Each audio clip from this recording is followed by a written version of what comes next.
नमस्कार और स्वागत है आप सभी का भारत 24 के डिजिटल प्लेटफॉर्म पर। सोचिए आप जिसके साथ अपनी पूरी जिंदगी बिताने के सपने देख रहे हैं, जिसके साथ आपकी सगाई हो चुकी हो, वो आपके जन्मदिन पर आपको जश्न मनाने के लिए आपको एक खूबसूरत पहाड़ी किले पर ले जाए।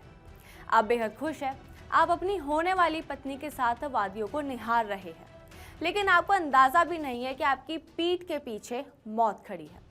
आपकी मंगेतर अचानक नीचे बैठती है। वह अपनी जान बचाने के लिए नहीं, बल्कि पीछे छिपे अपने सीक्रेट बॉयफ्रेंड को इशारा देने के लिए बैठती है, और अगले ही पल आपको सैकड़ों फीट गहरी खाई में धक्का दे दिया जाता है। ये किसी क्राइम थ्रिलर फिल्म की स्क्रिप्ट नहीं है, ये रोंगटे खड़े कर देने वाली हकीकत है महाराष्ट्र के पुणे की, जहां लोहगढ़ किले की डेथ पॉइंट पर 26 साल के बिजनेसमैन केतन अग्रवाल को मौत के घाट उतार दिया गया।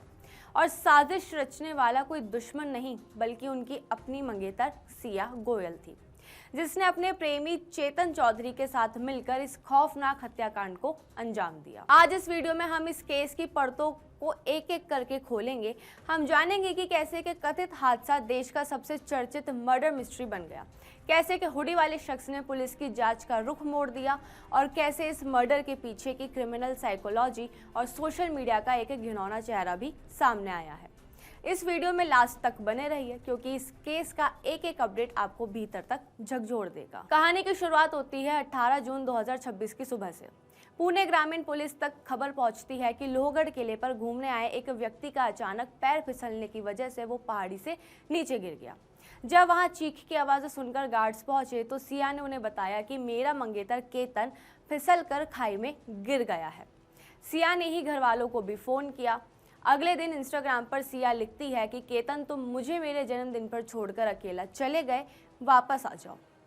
शुरुआत में पुलिस ने इसे एक आम ट्रैकिंग एक्सीडेंट माना। सुरक्षा कर्मियों और पुलिस की टीम मौके पर पहुंची। केतन की लाश को खाई से निकाला गया और पुलिस स्टेशन में एक्सीडेंटल डेथ का मामला दर्ज कर लिया गया। सिया के आंसू और उसकी घबराहट देखकर कोई भी धोखा खा जाता, लेकिन कहते हैं ना कि अपराधी चाहे कितना भी शातिर क्यों ना हो, वो कोई ना कोई सुराग छोड़ ही जाता है। अब सिया ने तो इसे सभी के सामने एक्सीडेंट साबित कर दिया था, लेकिन केतन के घर वालों को इस बात पर बिल्कुल विश्वास नहीं हुआ, क्योंकि केतन की बहन ने बताया कि वो अनुभवी ट्रेकर थे जो अक्सर पहाड़ों पर जाया करते थे। केतन के परिवार को इस बात पर रत्ती भर भी भरोसा नहीं हुआ कि केतन का पैर इतनी आसानी से फिसल सकता है। परिवार ने पुलिस के सामने सिया पर शक जताया। जब पुणे ग्रामीण के एसपी संदीप सिंह गिल की टीम ने जांच की कमान संभाली तो सिया के बयानों में झोल नजर आने लगा। वो बार बार अपनी कहानी बदल रही थी। इसके बाद पुलिस ने किले के रास्तों और आसपास की सीसीटीवी फुटेज को खंगालना शुरू किया, और यहीं पर पुलिस को मिला वो सुराग जिसने इस पूरे मामले का पासा पलट दिया। फुटेज में एक रहस्यमयी लड़का दिखाई दिया, जिसने जून की 33 से 35 डिग्री की गर्मी में हुडी पहनी हुई थी और अपने चेहरे को भी ढक रखा था। ये लड़का केतन और सिया के ठीक पीछे पीछे चल रहा था। जब पुलिस ने तकनीकी सबूत, मोबाइल टावर लोकेशन और कॉल डिटेल्स खंगाली तो पता चला कि ये हुडी वाला शख्स कोई और नहीं बल्कि राजस्थान का 22 वर्षीय चेतन चौधरी था, जो कि सिया गोयल का सीक्रेट बॉयफ्रेंड था। अब सवाल उठता है कि आखिर इनके बीच ऐसा क्या था कि बात मर्डर तक पहुंच गई। चलिए इन तीनों के बैकग्राउंड को थोड़ा समझते हैं। केतन अग्रवाल पुणे के एक सक्सेसफुल बिजनेसमैन थे, एक हंसता खेलता परिवार और अच्छा खासा बिजनेस। फरवरी 2026 में केतन की सगाई सिया गोयल से होती है। परिवार बेहद खुश था, शादियों की तैयारी चल रही थी, लेकिन केतन और उनके परिवार को ये नहीं पता था कि सिया इस शादी से खुश नहीं थी। सिया कॉलेज के दिनों से ही चेतन चौधरी के साथ रिलेशनशिप में थी। दोनों एक दूसरे से शादी करना चाहते थे।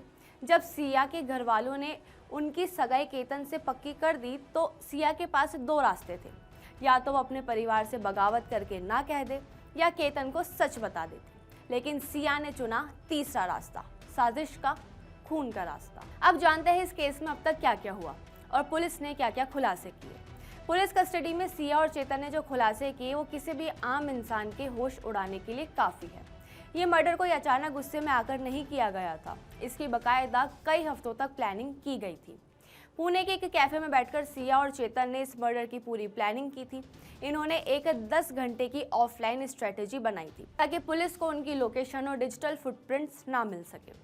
केतन को रास्ते से हटाने के लिए सिया ने इससे पहले भी कई खतरनाक पैंतरे आजमाए थे।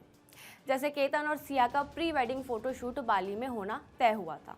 वो एयरपोर्ट जाने के लिए रवाना हो चुके थे, लेकिन रास्ते में ही सिया वॉशरूम के बहाने रुकी और उसी बीच सिया ने केतन का पासपोर्ट गायब कर दिया, जिसका मकसद ये था कि वो बाली ना जा पाए और इंडिया में रहते हुए वो केतन के मर्डर की प्लानिंग कर सके। यही नहीं बल्कि 14 जून को यानी मर्डर से ठीक 4 दिन पहले सिया केतन को पहली बार लोहगढ़ किले लेकर गई थी। वहाँ चेतन भी आया था। उस दिन भी सिया और चेतन की प्लानिंग थी केतन को खाई में धक्का देने की। सिया ने कोशिश भी की थी और केतन को धक्का दे भी दिया था, लेकिन केतन ने वहां सपोर्ट पकड़ा और खुद को गिरने से बचा लिया। इस पर केतन ने सिया से पूछा भी कि तुमने धक्का क्यों दिया, तो सिया ने बहाना बनाकर कहा कि यहाँ सांप था तो तुम्हारी जान बचाने के लिए मैंने धक्का दिया। इतना कुछ होने के बाद भी केतन को सिया पर जरा सा भी शक नहीं हुआ और केतन ने सिया की बात मान ली थी। लेकिन फिर आया 18 जून का वो काला दिन, जब सिया अपने जन्मदिन के बहाने केतन को दोबारा लोहगढ़ किले के सबसे सुनसान और खतरनाक पॉइंट पर लेकर गई। पुलिस की क्राइम सीन रिक्रिएशन में सिया ने खुद मान लिया कि जैसे ही केतन खाई की तरफ मुंह करके खड़ा हुआ, सिया पहले से तय प्लानिंग के मुताबिक जमीन पर बैठ गई। ये बैठना चेतन के लिए ग्रीन सिग्नल था कि आसपास कोई नहीं है, काम तमाम कर दो। पीछे से हुडी पहने चेतन आया और उसने बेखबर केतन को गहरी खाई में धकेल दिया। यही नहीं, हालिया रिपोर्ट्स के मुताबिक मर्डर से ठीक पहले सिया ने चालाकी से केतन का फोन अपने कब्जे में ले लिया था, ताकि वो किसी को कॉल ना कर सके और कोई सबूत ना रह जाए। मर्डर के बाद काफी देर तक वो फोन सिया के पास ही था, जिससे पुलिस को अंदेशा है कि कई डिजिटल सबूत मिटाए गए हैं। वहीं पुलिस कस्टडी में सिया ने कई खुलासे किए हैं और बताया कि केतन अपने गंजेपन को छिपाने के लिए विग पहनता था और हकलाता भी था। सिया ने यह भी बताया कि उसने केतन को उसके और चेतन के रिश्ते के बारे में बताया था, लेकिन चेतन ने शादी नहीं तोड़ी और कहा कि अब काफी देर हो गई है। और सिया ना तो अपने घर वालों के सामने इस रिश्ते के लिए मना कर पाई और ना ही वो घर से भाग सकती थी, क्योंकि बदनामी का डर सभी को होता है। तो सिया ने चुना हत्या का रास्ता। इस केस ने तब तक एक घिनौना रूप ले लिया था जब सोशल मीडिया पर इस मर्डर को लेकर एक जंग छिड़ गई। इंटरनेट पर सोनम रघुवंशी और मुस्कान रस्तोगी जैसे केस की यादें ताज़ा हो गई, जहां पार्टनर ने ही अपने पति की जान ले ली थी। कहीं लोग इस केस की निंदा कर रहे थे तो कहीं लोग इस केस के मीम्स और रील्स बना रहे थे, जिसमें मजाक उड़ाया जा रहा था। इंटरनेट पर लड़कों का कहना था कि अब तो शादी करने से भी डर लगने लगा है, ब्लू ड्रम, फ्रिज या हनीमून पर जाने में भी डर लगने लगा है कि कहीं उनके साथ भी ऐसा कोई हादसा ना हो जाए।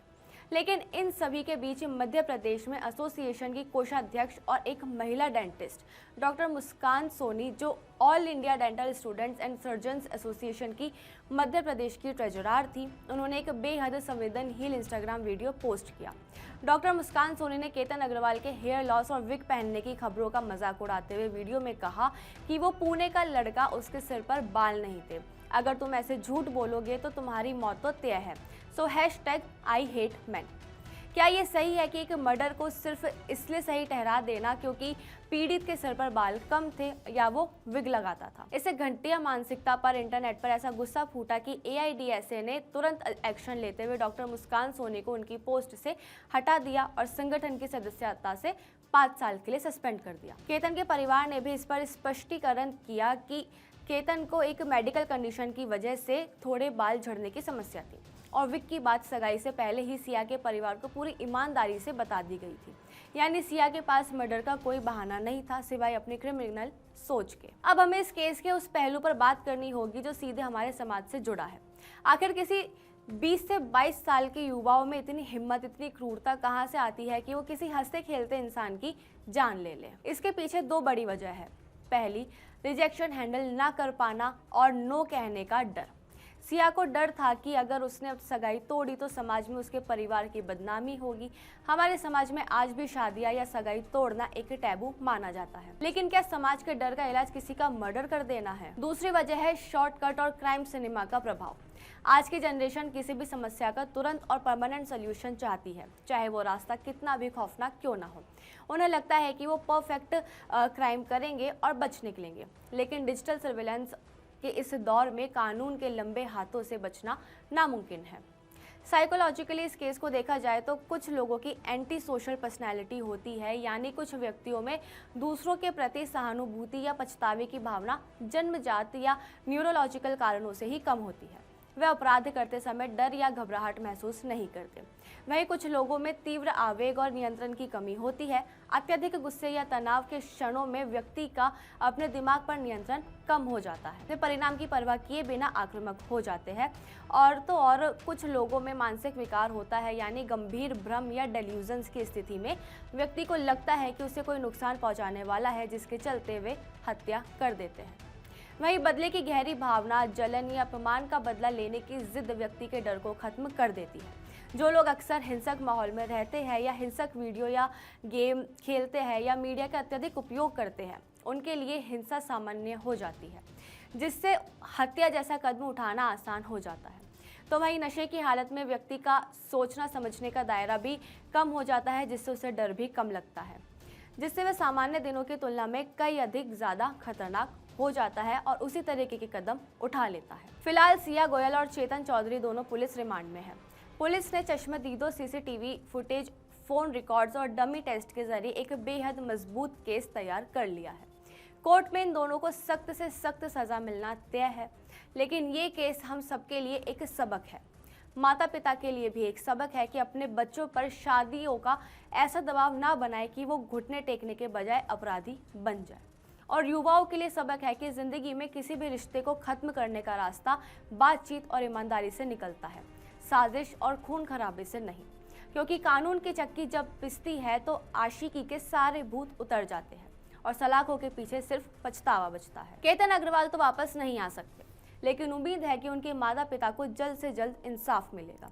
इस पूरे मामले पर आपकी क्या राय है? क्या आपको भी लगता है कि सोशल मीडिया पर मर्डर को जस्टिफाई करने वाले लोगों पर भी सख्त कार्रवाई होनी चाहिए? कमेंट बॉक्स में अपनी राय ज़रूर लिखिए और वीडियो पसंद आया हो तो इसे लाइक करें, कमेंट करें और सब्सक्राइब करें।